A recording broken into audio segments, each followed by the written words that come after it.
Sobat UNES, kali ini aku akan jalan-jalan ke salah satu jurusan yang menjadi favorit nih. Karena apa? Karena banyak banget peminatnya, yaitu jurusan manajemen Fakultas Ekonomi UNES. Nah, sekarang aku udah janjian dengan Pak Dodi sebagai ketua jurusan manajemen. Pasti penasaran kan? Yuk!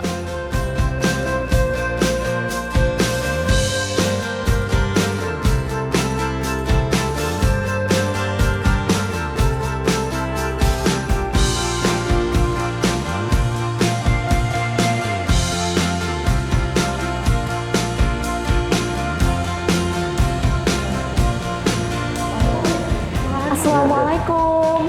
Waalaikumsalam. Halo Pak Dodi, Ya, gimana kabarnya Pak? Baik saya. Alhamdulillah baik. Perkenalkan nama saya Laksita Pak. Ya. Nah, jadi saya pengen ngobrol-ngobrol nih Pak. Untuk jurusan manajemen. Ya. Nah, kita semua kan tahu nih Pak, jurusan manajemen itu terkenal dengan banyak sekali peminatnya. Ya. Nah, menurut Pak Dodi sendiri, jurusan manajemen itu apa ya Pak? Ya, bagi saya sebagai pengelola ya, kami sebagai pengelola, jurusan manajemen itu memberikan nggak cuma ilmu ya, tetapi juga seni bagaimana kita mengelola sumber-sumber daya yang ada di perusahaan. Ya, jadi kita nantinya mencetak para sarjana ekonomi yang mereka fokus ke bidang ilmu manajemen dan mereka bisa mengambil keputusan bisnis yang tepat. Ya, jadi baik di bidang marketing, bidang sumber daya manusia, konsentrasi sumber daya manusia, ataupun sumber daya keuangan serta produksi operasi. Saya rasa itu. Nah, untuk mata kuliahnya nih Pak, untuk mendalami hal-hal yang barusan Bapak bilang, kira-kira apa aja sih Pak mata kuliah yang dipelajari di jurusan ini? Ya, jadi untuk mata kuliah itu saya rasa di kurikulum kami secara umum juga sama ya dengan kurikulum yang ada di prodi-prodi yang ada di universitas yang ada di Indonesia, mungkin di dunia juga. Jadi kita membekali mahasiswa dengan pengetahuan dasar ya tentang ekonomi, tentang bisnis ya di semester 1-2. Lalu nanti ada mata kuliah yang sedikit menjurus ke konsentrasi itu, tapi belum masuk ke konsentrasi. Ya, jadi kita bekali mereka juga dengan dasar-dasar marketing, dasar-dasar keuangan, dasar-dasar SDM, kemudian dasar-dasar manajemen operasi produksi, serta yang nggak kalah pentingnya di manajemen adalah alat-alat untuk menyelesaikan kasus ya, seperti statistik, budgeting, ya, analisis di operasi produksi dan di sumber daya manusia gitu. Dan nanti di semester 5 mereka akan dikonsentrasikan, jadi peminatan mau memilih marketing, keuangan, ataupun sumber daya manusia. Jadi itu 3 konsentrasi yang paling diminati sekarang. Seperti itu ya Pak. Nah, untuk proses belajarnya sendiri nih Pak, apakah itu ada praktiknya atau teori? Itu seperti apa Pak? Ya, jadi kalau perkuliahan di kami itu secara umum kan, kalau di S1 itu kan untuk prakteknya itu kan dia teori praktek komposisinya kan 60-40 ya, atau 65-35 lah. Jadi kita lebih banyak ke teorinya. Jadi praktik itu lebih ke alat ya, lebih ke alat ataupun seperti halnya di aplikasi komputer. Jadi di mata kuliah Applikom itu kan mereka mempraktekkan ya software statistik, terutamanya software Word, Excel, ataupun Office yang lainnya, bisa untuk mendukung pengambilan keputusan nantinya ya di bidang-bidang konsentrasi manajemen tadi. Serta juga prakteknya tentunya ada PKL ya, internship, serta KKN, dan nantinya mereka bisa bikin skripsi ya di akhir tahapan perkuliahan ya. Nah, untuk anak manajemen terus sendiri nih Pak, nah saya kan punya temen nih Pak, dan itu tuh identik dengan mereka membuka usaha sendiri.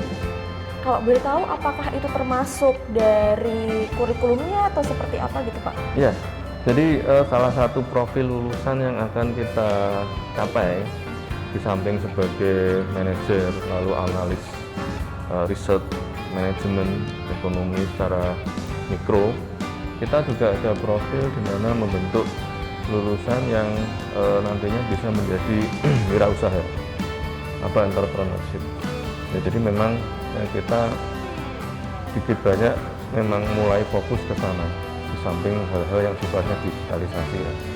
Jadi kita sudah banyak punya beberapa istilahnya apa ya, kayak kelompok-kelompok mahasiswa yang mereka mempunyai startup, mempunyai bisnis ya. Jadi ada tim dari kami yang juga aktif untuk mengelola dan memantau para mahasiswa ini yang berminat untuk mengembangkan usahanya. Seperti itu. Jadi memang sudah diarahkan seperti Ya, itu ya sudah Pak, diarahkan. dari jurusannya. Iya, karena itu memang tantangan global kita kan di situ. Jadi kita membentuk orang untuk menciptakan lapangan kerjanya untuk dia sendiri kan gitu. Jadi kita karena era disrupsi seperti ini sebagai entrepreneurship itu suatu hal yang katakanlah ya wajib ya, dalam artian supaya bisa survive dan meningkatkan kemampuan diri mereka secara individu. Nah, untuk di UNES sendiri nih Pak, bagaimana sih Pak UNES itu membuka peluang-peluang bagi para mahasiswanya untuk character building atau capacity building? Apakah ada Pak? Ya ada. Jadi kebetulan kami mendapatkan proyek Erasmus ya tahun 2017 sampai 2020. Tapi karena pandemi di extend sampai 2021. Jadi baru berakhir Mei 2021 kemarin. Jadi kalau Mbak bisa lihat di gedung LP3 itu kita punya satu ruangan khusus hasil dari proyek Erasmus ya, namanya GITA, Growing Indonesian Triangular Approach. Ya, jadi menumbuhkan Indonesia dengan 3 pendekatan ya. Jadi 3 pendekatannya itu dari universitas ataupun para perguruan tinggi ini, lulusan dan mitra atau perusahaan-perusahaan itu ya. Jadi di situ sudah ada fasilitas di mana mahasiswa bisa mengembangkan dirinya ya. Misalkan ingin mempresentasikan startupnya, misalkan dia ingin berhubungan dengan mitra-mitra kami yang ada di luar negeri ya. Kita punya mitra dari Inggris ya, dari Austria, dari Irlandia ya, dan itu juga dari Jerman juga. Itu nanti kita bisa tanya-tanya mereka jadi di sana, ataupun mereka ingin presentasikan bisnisnya ke calon investor misalnya ya. Tapi karena ini pandemi, kita mau melakukan beberapa kegiatan secara online dulu. Jadi seperti pemantauan bisnis mereka gimana, lalu kesulitannya apa saja, itu di kegiatan proyek juga dilakukan. Keren sekali ya Pak fasilitasnya, dan bahkan ini menjadi peluang yang sangat baik karena kita bisa mengembangkan diri kita di tingkat internasional ya Pak. Iya.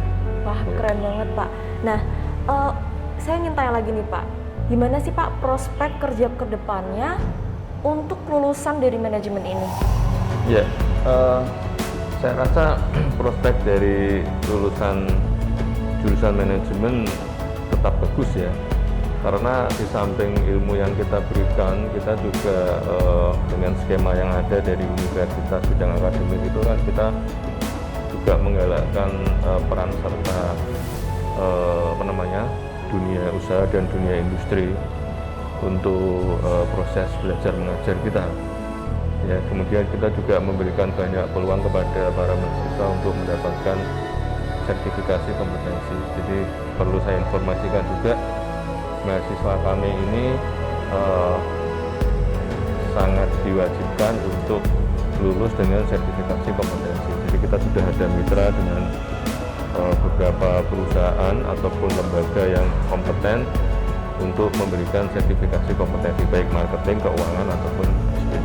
Jadi peluangnya cukup bagus ya, karena mereka dibekali dengan kurikulum yang juga mengikuti perkembangan dari para stakeholder. Kan kita juga ada skema untuk, jadi saya masih berpeluang dan peminat kita tetap masih paling tinggi sampai sekarang. Bener banget nih Pak. Kan memang terkenal dengan peminatnya yang sangat banyak dan Iya. juga memang prospek kerja itu sangat bagus ya Pak. Iya.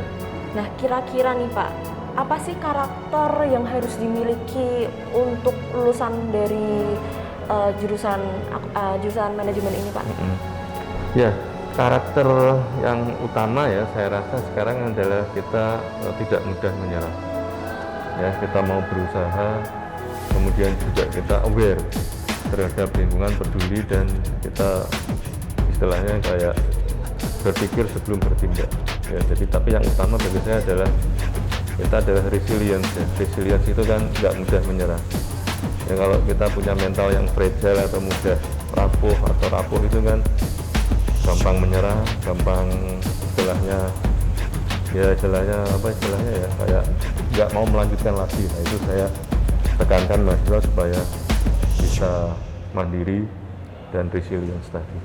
Nah terakhir nih Pak, saya ingin tahu apa harapan Bapak ke depannya untuk para teman-teman di sana yang bingung ingin pilih jurusan apa, seperti itu Pak. Jadi pesan saya kepada yang ingin atau berminat mempelajari manajemen ya secara khusus itu bisa bergabung dengan kami ya, dan harapannya kami juga ingin supaya proses belajar mengajar ini bisa ya katakanlah kembali seperti normal ya, karena memang kita selama ini terkendala dengan keadaan yang ada, pandemi global ini, tapi kita melihat sudah ada peluang untuk kembali perkuliahan tatap muka. Keren sekali Pak. Nah, saya ingin izin habis ini saya ingin ngobrol-ngobrol dengan salah satu mahasiswa Bapak dari jurusan manajemen. Ya. Jadi nanti saya pamit ya Pak. Ya, monggo, terima kasih. Halo Mas Gulam. Halo Mbak. Ini apa kabar Mas? Baik. Aku boleh ngobrol-ngobrol ya? Oh boleh. Oke. Nah, tadi aku habis ngobrol-ngobrol nih Mas sama Pak Dedi. Nah, jadi aku sangat tertarik nih Mas sama jurusan manajemen. Masnya kan anak manajemen ya? Oh iya. Oh iya, kalau boleh tahu kenapa sih Mas Gulam pilih jurusan manajemen? Kenapa saya milih jurusan manajemen ya? Ya karena di manajemen kita belajar organisasi gitu loh. Nah, saya sendiri pengen mengasah organisasi saya untuk kedepannya untuk kinerja saya supaya di perusahaan nanti saya bisa berorganisasi dengan yang lain. Oh, kayak gitu ya Mas? Iya. Nah, kalau boleh tahu nih, tadi setelah ngobrol-ngobrol sama Pak Dodi kan di semester 5, kalau nggak salah itu ada kayak peminatan ya Mas? Iya. Kalau boleh tahu Mas Gulam pilih peminatan apa? Kalau saya sendiri peminatnya HR ya Mbak, Human Resource Management atau biasa disebut SDM, sumber daya manusia. Kenapa Mas Gulam pilih untuk kepeminatan itu?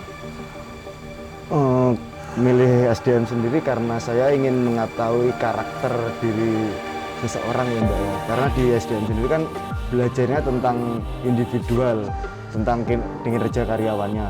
Bukan kalau di perusahaan bukan marketingnya atau finansialnya, tapi lebih ke karyawannya sendiri untuk dipelajari.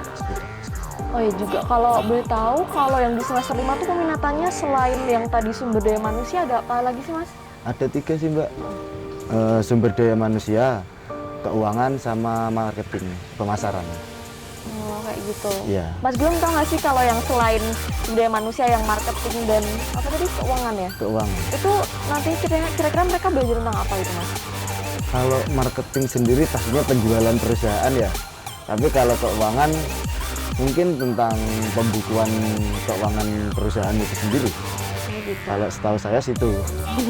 Iya, untuk Mas Gulam sendiri kan tadi pengen jadi HR ya Mas? Iya. Nah, kira-kira apa sih mata kuliah yang relate dengan tujuannya Mas Gulam itu? Kira-kira gimana proses belajarnya?